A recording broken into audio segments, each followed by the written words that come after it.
Well, this looks a little different. Hello everybody, welcome to After Action Report, your numbers recap show for all Showdown matches to keep you caught up on all the action. I'm your host Megs, and as you may have noticed, this looks a little different than our normal show. We are still going to be breaking down all the matches from last week, but I do not have my co-host Nat with me, nor are we live.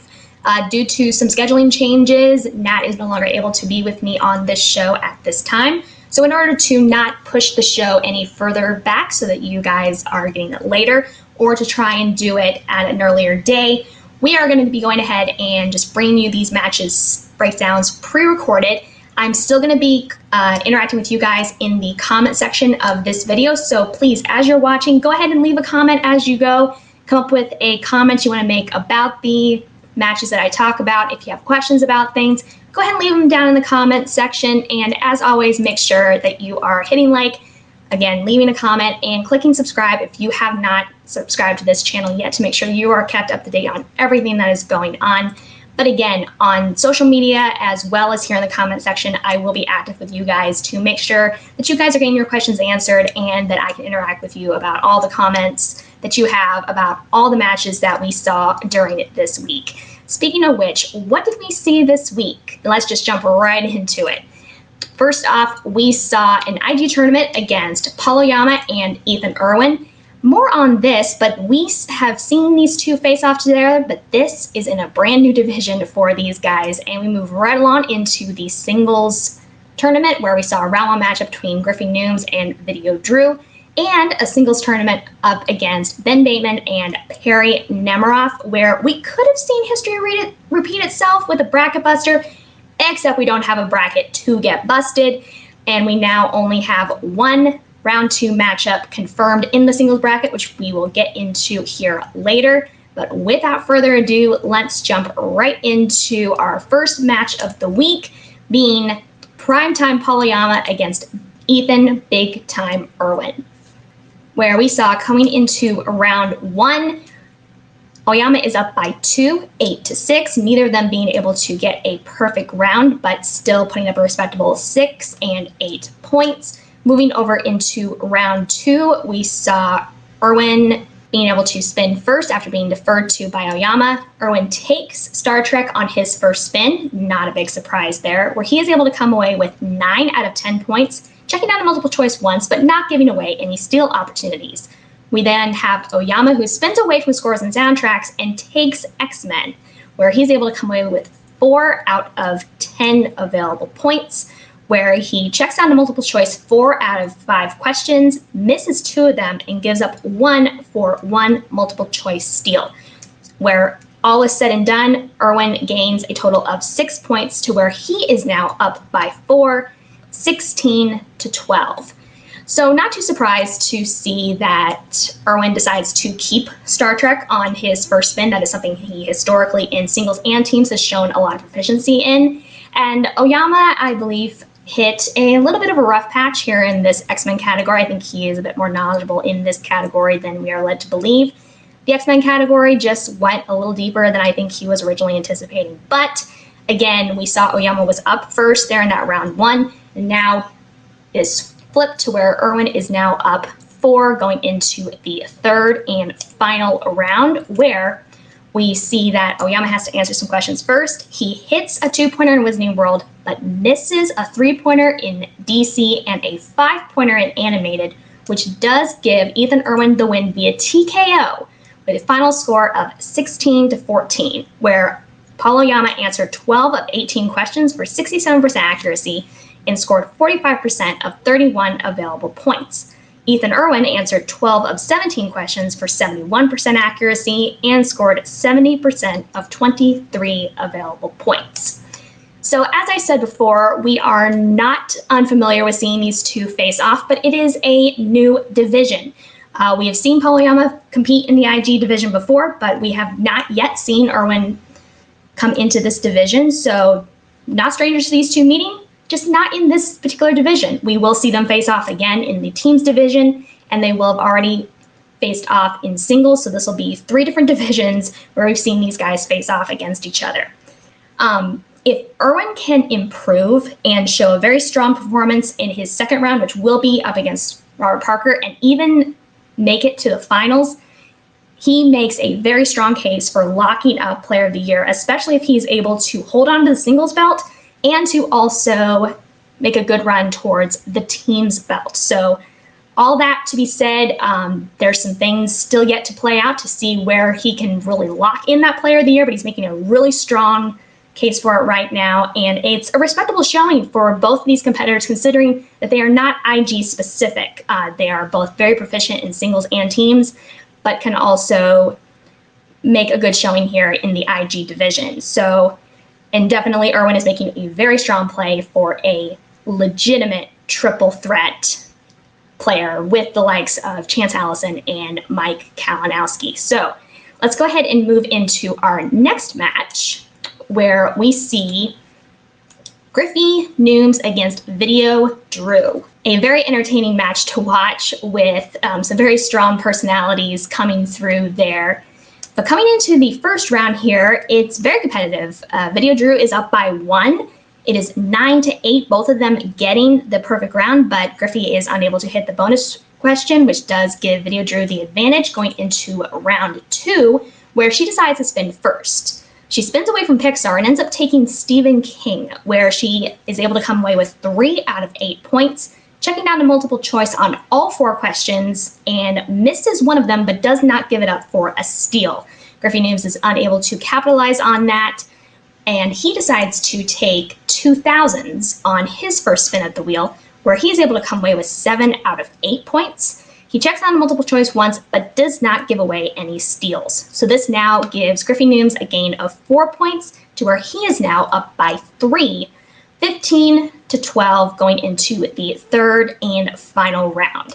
So again, similar to what we saw with the IG match previously, Video Drew got hit with some relatively hard Stephen King questions, and Nunes is able to navigate his 2000s, which is a historically very broad category. All the decade division slices do tend to be a bit more broad. So both of them navigated in the best way they could. Neither of them giving up steals. Drew does give away 1 steal opportunity, but Nunes is not able to capitalize on that. So let's go ahead and move into the third and final round, where, as I said, Griffin is up by 3. So it bounces over to Video Drew to hit a 2 and 3-pointer in Oscars and Black Cinema, respectively. Comes over to Griffin, who is able to hit a 2-pointer in Crime and a 3-pointer in Steven Spielberg. Bounces back over to Video Drew, who hits her 5-pointer in the 1980s. Bounces back to Griffin, who hits his 5-pointer in Horror, which does give Griffin Nunes the win with a final score of 25-22. Where Griffin Nunes answered 15 of 17 questions for 88% accuracy, scored 89% of 28 available points, and Video Drew answered 15 of 16 questions for 94% accuracy and scored 82% of 27 available points. So as I said, this was a very entertaining match to watch. Video Drew always brings a very good character, and Griffin Nunes really buying into the concept of the show, which has been really good to see as the rookies. And Video Drew has also been showing steady improvement in the singles division since she debuted in the singles. And this is the second time that she has hit a perfect round 1. So definitely good to see for her from a career standpoint. And Griffin Nunes continues to impress in his rookie season, and he will face off against the other rookie sensation, Josh Horowitz, and that will be in New York as a second round matchup, which is the only one that we know of thus far moving forward. So let's go ahead and move into our next match, our third and final match of the week, where we saw live at the Scumvillian Cantina, live recorded, Ben the Boss Bateman versus Scary Perry Nemiroff. Coming into the first round, we see that Bateman is up by 1, 7-6, neither of them being able to get the perfect round. Coming into the second round here, Bateman decides to defer to Perry, not surprising. Perry spins away from Mixed Bag and ends up taking New Releases, which historically has been a very strong category for her. She's able to come away with 5 out of 8 available points. She checks down to multiple choice twice and does miss one of those to give up a 1-point steal, we go over to Ben, who spins opponent's choice on the physical wheel and is given mixed bag by Perry.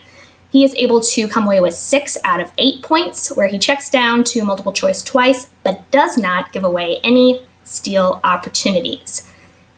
So this does give Ben Bayman a gain of 2 to be up by 3, 14-11, going into the third and final round. And I will just make a note here. There was a lot of comments about Jurassic Park also being on the wheel and Perry deciding not to give that to Ben as opposed to going with mixed bag. There's a couple different schools of thought on that. The most obvious one, Jurassic Park, is a very specific slice. Historically, mixed bag can be a whatever. It is a literal whatever happens to be in there. You are more likely to get some really oddball questions in mixed bag versus Jurassic Park.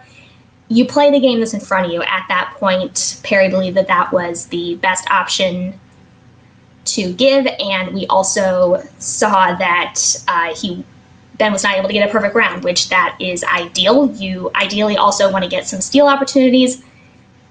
Ben played it safe and was able to navigate through multiple choice, but it did give the ideal effect of not instantly guaranteeing the full 8 out of 8. So let's move on into the third round here, where we see that Perry hits a 2-pointer in Pixar and a 3-pointer in musicals, which bounces it over to Ben, who hits a 2-pointer in horror, misses a 3-pointer in Will Smith, which now puts the score tied. Goes back over to Perry, who hits her 5-pointer in biopics, and Ben also hits his 5-pointer in 1990s, to where they're now tied at 21, which now pushes them into sudden death, where Bateman hits his question and Nemiroff misses on the first question, which does give Ben the win with a final score of 22-21, where Ben Bateman answered 15 of 12 questions for 88% accuracy and scored 76% of 29 available points. Perry Nemiroff answered 12 of 16 questions for 75% accuracy and scored 75% of 28 available points. So again, you could have seen this match go either way at any point during the match. Neither of them were playing extreme perfect, so either of them getting a perfect round in round 1, either of them not checking down to multiple choice, could have drastically changed the outcome of the match. We could very well have seen Perry contending for Stacey Howard as the bracket buster, and she didn't make it easy on Ben. They pushed themselves into sudden death.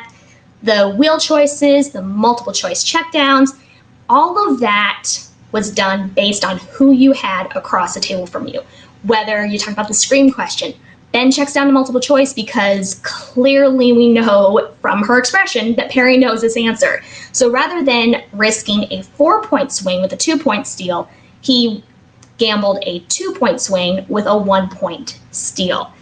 Ultimately, any steal would have drastically changed the outcome of the match, but you don't play knowing the end of the outcome. You only have to play with where you've been, where you are currently, and where you ultimately want to be going into that next round. So hindsight's 20/20 on any of these options. You can debate it back and forth, but ultimately every player has to make their decision in the moment based on where they're at and where they hope to be. And mixed bag is an old favorite for opponent's choice when it was on the wheel seemingly much more frequently in the older eras. So that does conclude the matches that we had for this week. Again, thank you guys so much for tuning in. Please make sure that you are hitting like, leaving a comment. What types of things did you notice during the matches that maybe I didn't talk about? Did you have any questions about anything that I mentioned? Make sure that you are also clicking subscribe if you are not subscribed already to be made aware of all the different things that are going on this channel. Be sure to check out Call Live, which aired yesterday. We saw a really fun conversation with Elena Jordan and David Dindaro from the FCL League, as well as a guest appearance by Ben Bateman. You saw Jake Yacovetta and Jeff Alterman from Show Me the Money, were the co-hosts there. A really fun time to be sure to check that out. And also on Wednesday, check out our Twitch channel, twitch.tv/call to action, where you will see Dylan and my co-host Nat break down every topic that they happen to come up with. It's always a really fun time over there, so be sure to check that out. And as always, check back here on this channel on Mondays, 4 Pacific, 7 Eastern, to be caught up on everything that's happened in the week before. We're going to be trugging right along in the IG and the singles tournament moving forward. So until next time, for Call to Action, I'm Megs, and this has been After Action Report, signing off.